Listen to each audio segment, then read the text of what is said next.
Noma tushen arziki. Mai noma yakin ci gaba. Salamu alaikum, salamu alaikum.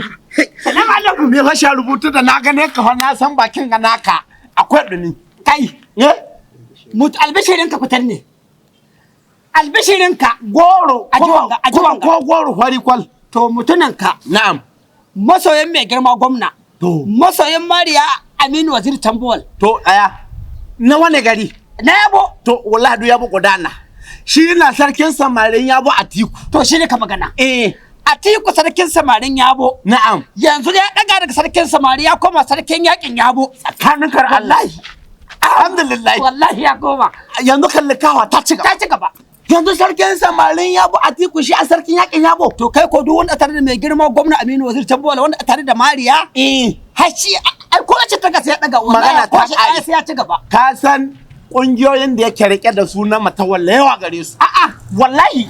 Kuma shi sarkin kabin yabo ya yi tunani ya yi nazari ba mu sarkin yakin yabo Atiku sarauta sarkin yaki. To ka gani.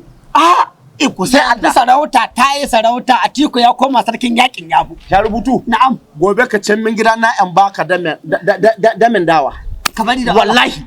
Ya ni Sai cin min saboda ka san masoyin mai girma gwamna mu muna iya mai lalura dole Haka take. shike. Haka shike. Kuma da Mariya. Haka shike. Ka can min gida gobe. Yanzu Atiku ya tashi da sarkin samarin yabo.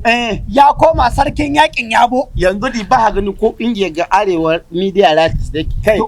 Wallahi yan nan yi noma kungiyoyin da yake rike da sunan matawalle yawa gare su da Mariya. To ai Atiku da ka gani. Jarumi na. Atiku da ka gani. Sarkin yaƙi na ya cancanta a mai sarkin yaƙi shine sa haga a mai sarkin yaƙi. An gama. Ka ce min gobe in baka da Da shi dawa. ke da gudanar da- Ka ce min gobe in baka da Ka gane dawa. ha. Hakkin gani ka son in yi da gyara. Sarkin noma ba hago.